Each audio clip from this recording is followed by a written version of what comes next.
IPL 2026లో Sunrisers Hyderabad ప్లేఆఫ్కు అర్హత సాధించింది.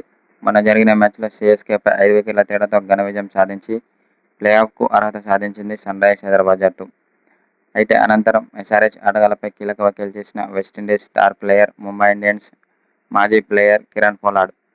ఇప్పుడున్న ఫామ్లో సన్రైజర్స్ హైదరాబాద్ జట్టును ఓడించడం ఏ జట్టు వల్ల కాదని కిరణ్ పొలార్డ్ అన్నాడు. ఎందుకంటే సన్రైజర్స్ హైదరాబాద్ ఆటగాళ్లు బ్యాటింగ్లోనూ, బౌలింగ్లోనూ, ఫీల్డింగ్లోనూ చాలా అద్భుతంగా రాణిస్తున్నారని అన్నాడు. మొన్న జరిగిన మ్యాచ్లో ఇషాన్ కిషన్, క్లాసెన్ చాలా అద్భుతమైన ఇన్నింగ్స్ ఆడి జట్టు విజయంలో కీలక పాత్ర పోషించారని ఆ ఇద్దరి బ్యాటింగ్పై ప్రశంసల వర్షం కురిపించాడు West Indies star player Kieron Pollard.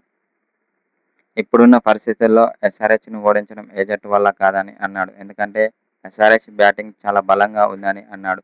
Abhishek Sharma, Klaasen, Travis head, Ishan Kishan, Nitish Kumar Reddy ఇలా డేంజరస్ బ్యాటర్లు ఉన్నారు. వాళ్ళు కనుక ఫామ్లోకి వస్తే మాత్రం ఎస్ఆర్హెచ్ను ఓడించడం చాలా కష్టమే అని కిరణ్ పొలార్డ్ అన్నాడు.